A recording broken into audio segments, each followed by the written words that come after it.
Good evening, everybody. I would love to thank you all for coming out. There's a rumor there's going to be an announcement made, but before we make an announcement, I would like to introduce my wife, Amy, our oldest daughter, Grace, and our twins who will be turning 6 next month, Ella and Caroline.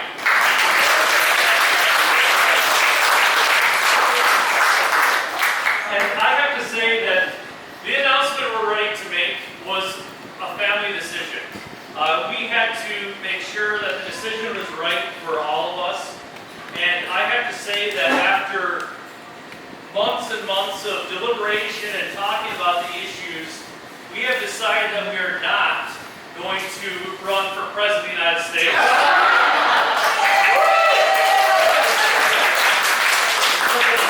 But rather, we are going to run a campaign with all of you to take back House District 67.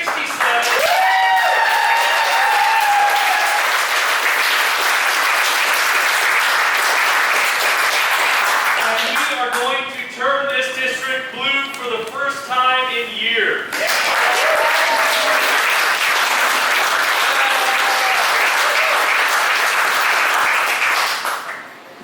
We ran, as many of you know, with so much support from all of you last time in 2018, and many people said, well, you guys did a really good job, you came really close.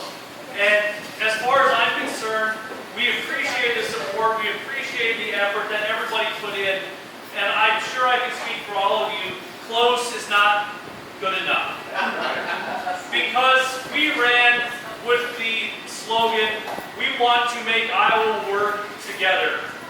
And after 2018, and after the re-election of our Republican legislator here in District 67, that hasn't happened. Iowa is not working together. The Republican majority right now is doing everything they can to ensure that we don't have an Iowa that we can be proud in. We are going to run the same slogan again because we know that we can get it done and we know it has to get done. We are going to run to ensure that every Iowan has representation and every Iowan has a state that will work for them and not against them.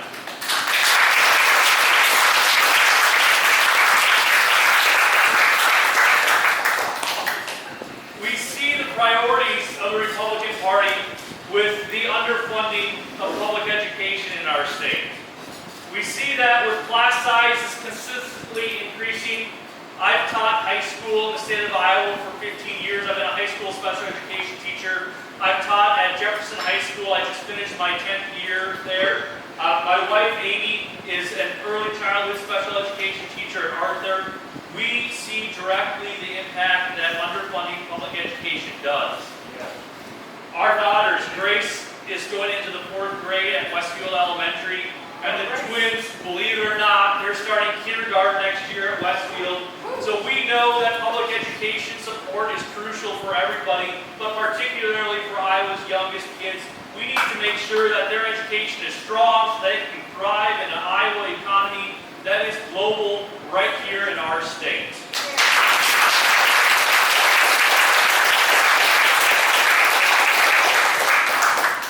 Iowa's mental health.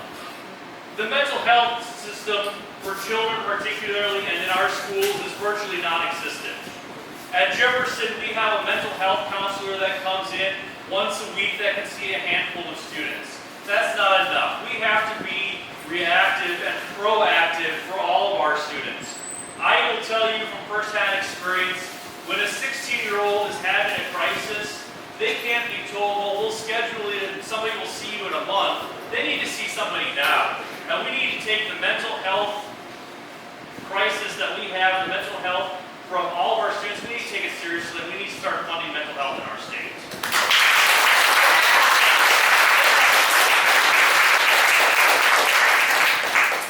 The other issue that we ran very heavily on last time was ending the privatization of Medicaid. That has not happened. I have said for a very that we have some of the best physicians and nurses and healthcare providers and some of the best healthcare facilities in our nation right here in our state of Iowa. But if Iowans can't access it, it does us little good. We fought for a very long time to get our twin daughters the speech therapy that they needed because they have a phonological disorder. We finally, after 2.5 years of pushing the insurance company, got them to approve the speech language therapy. We've come up against another issue right now. We don't have enough speech language pathologists here in our state to provide the services that are needed for all the students that need it. We need to ensure that the University of Iowa has one of the best speech language pathology programs in the country. They fill their program up each year, but people come from all over and then they leave. We need to make sure Iowa is a place where people come to for opportunity, see how great it is because of our education, our health care, and the economy, and they want to ultimately stay and raise their families here.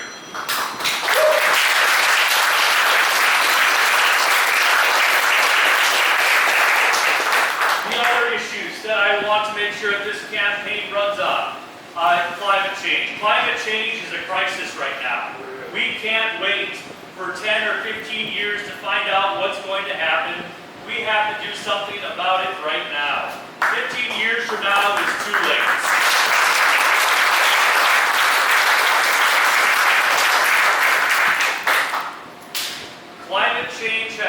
The climate change crisis gives us the opportunity to address so many issues here in our state. We could grow our economy. We could take care of healthcare issues. There's a lot of things by addressing the climate crisis that we can address right here. It can be a holistic approach for our state. Our island rivers are not getting cleaner, they're getting dirtier. We have to do what we can to ensure that Iowa's rivers and waterways are as clean as possible. And that starts with investing in research and funding what we know works. Science is real. When it comes to climate change,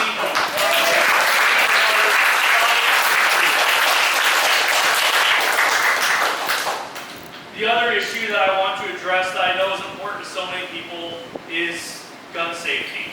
We need to ensure that people who own guns are responsible, people that own guns know how to keep them safe, and people that own guns have an education. If we register for everything else, there's no reason why we can't register our guns.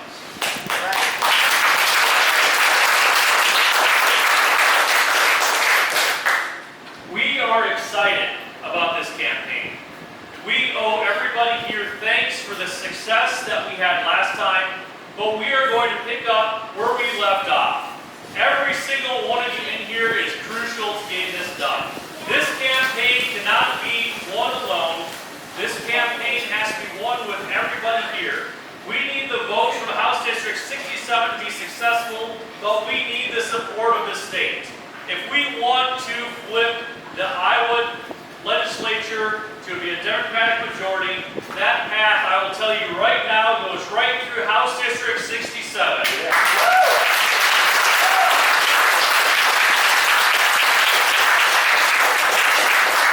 And we together are going to run this campaign like the entire state depends on it, because the entire state does depend on it.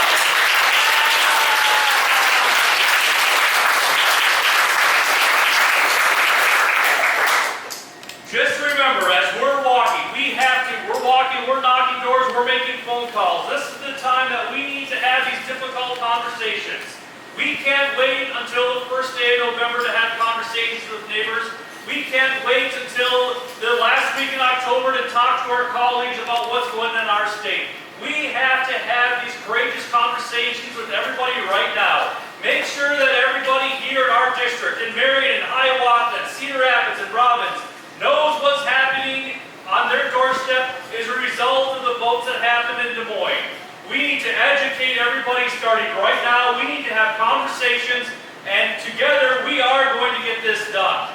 If you are interested in helping out with our campaign, please visit our website at www.ericforiowa.com. We have sign-in sheets here. Please sign up. If you are interested and you live in the district at some point, we are going to put yard signs signs up. I know many of you said that you have yard signs yet. We want you to hang on to those because we'll put those up. If you don't have your yard sign, you want one, or you know a neighbor wants one, please sign up. Excuse me. If you are interested in volunteering in any way, this campaign takes time, it takes treasure, and it takes talent. If you are interested in helping out, I promise you our campaign is going to find a great way to put your valuable resources to use. We have a ton of opportunity. We are going to get this done. We have, I know, August 3rd, the Hiawatha Fun Fest Parade. We're going to walk in that with the Lincoln County Democrats. We want to ensure that we have a great host of people showing up because we don't have an opponent right now. And we want to make sure that anybody that's considering running against Gjerde for Iowa's campaign knows that they're going to have a heck of a time to do it, and they're going to have to raise a lot of money and knock a lot of doors. But things they don't know at the end, we're going to outwork them, we're going to raise funds on them, we're going to make phone calls, and we're going to get it done. And we are going to have a Democrat representing House District 67 in 60.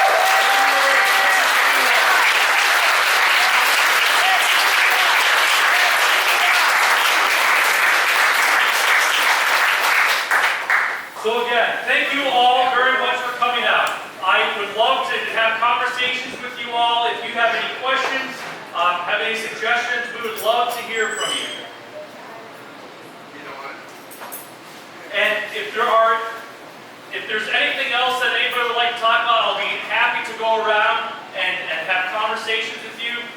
I would like to acknowledge some other candidates and some other elected officials that are here. If I miss you, please let me know. In this Senate District 34, she's also up for re-election this year.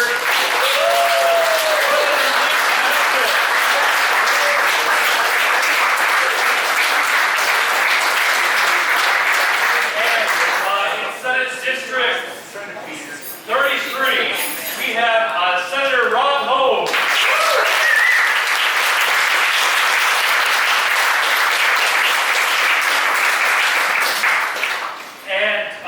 City Council candidate, Sophia McAfee, here.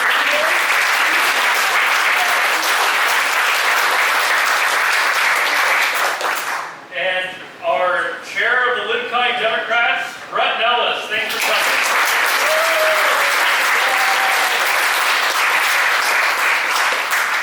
Again, we are here only because you are here. We are going to get this done, and we're excited to do it. We're excited to get to work. And please stay involved, stay focused, and we are going to win in 2020. Thank you.